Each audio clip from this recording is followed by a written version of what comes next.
నేను వచ్చిన మొదటి రోజునే సంతకాలు పెట్టాను, మీకు అందరికీ జ్ఞాపకం ఉంటుంది. మెగా డిఎస్సి 16,347 ఉద్యోగాలు. ఇవన్నీ కూడా డిసెంబర్లో పరీక్షలు అవుతున్నాయి. పరీక్షలు అవుతానే ఉద్యోగాలు ఇప్పించే బాధ్యత నాదని మీ అందరికీ హామీ ఇస్తున్నా. అదే కాదు, యువత చదువుకోనున్నారు, మీ అందరికీ ఉద్యోగాలు ఇవ్వాలి. 20 లక్షల ఉద్యోగాలు ఇస్తానని చెప్పాను. దానికోసమే ప్రణాళికలు తయారు చేసుకున్నాను. ఈ 20 లక్షల ఉద్యోగాలు ఏ రంగాల్లో వస్తాయో అవన్నీ కూడా అంచనాలు వేసుకుని ఎక్కడికక్కడ ఉద్యోగ కల్పన కోసం ముందుకు పోతున్నాం. ఇండస్ట్రీస్, పరిశ్రమలు చూశారు, ఎక్కడ పరిశ్రమలు వచ్చే పరిస్థితే లేదు. కానీ ఈరోజు నేను ఆలోచించింది, ఎట్టి పరిస్థితులు కూడా మళ్ళా పరిశ్రమలు తేవాలని ఎక్కడికక్కడ ప్రయత్నాలు చేస్తున్నాం. కొన్ని మీరు చూస్తే ఇక్కడ ఉండేవాళ్ళు, ఈ ప్రాంతంలో పుట్టిన వాళ్ళు కూడా ఇక్కడ పరిశ్రమలు పెట్టాలనుకుని వీళ్ళకు భయపడిపోయి వీళ్ళ వాటాలు, కబ్జాలు, దౌర్జన్యాలకు భయపడి వేరే రాష్ట్రాలకు వెళ్ళిపోయే పరిస్థితికి వచ్చారు. వాళ్ళందరినీ ఒకరిని తీసుకొస్తున్నాం. నిన్నే చూశారు, విశాఖపట్నంలో లూలు గ్రూప్ వచ్చారు.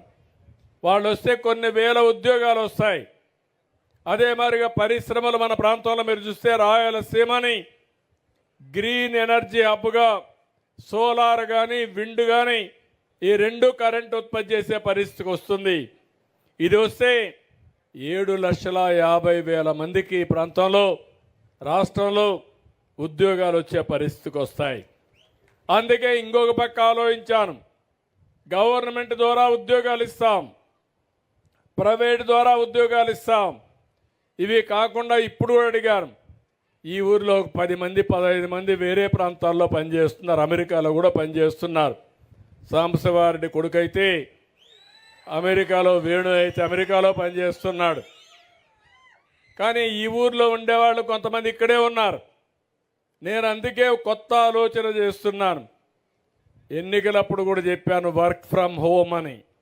మీ ఇంట్లో కూర్చొని మీరు పనిచేసే విధానానికి శ్రీకారం చుట్టాలనేది నా ఆలోచన.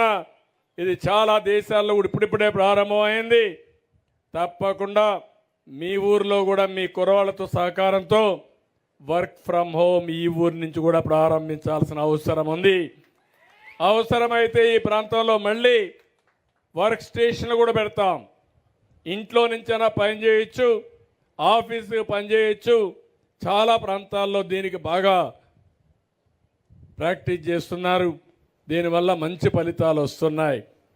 నేను ఒకటే మీ అందరికీ చెప్పేది, ప్రతిరోజు నేను లెక్క వేయమన్నాను, కంప్యూటరైజ్ చేయమన్నాను. ఎవరెవరికి ఉద్యోగాలు ఇచ్చామో, ఏ కంపెనీలు ఇచ్చామో అవన్నీ కూడా లెక్కేసుకుంటూ నేను ఏదైతే చెప్పానో అది చేయడానికి ముందుకు పోతున్నానని చెప్పి కూడా నేను మీకు తెలియజేస్తున్నా.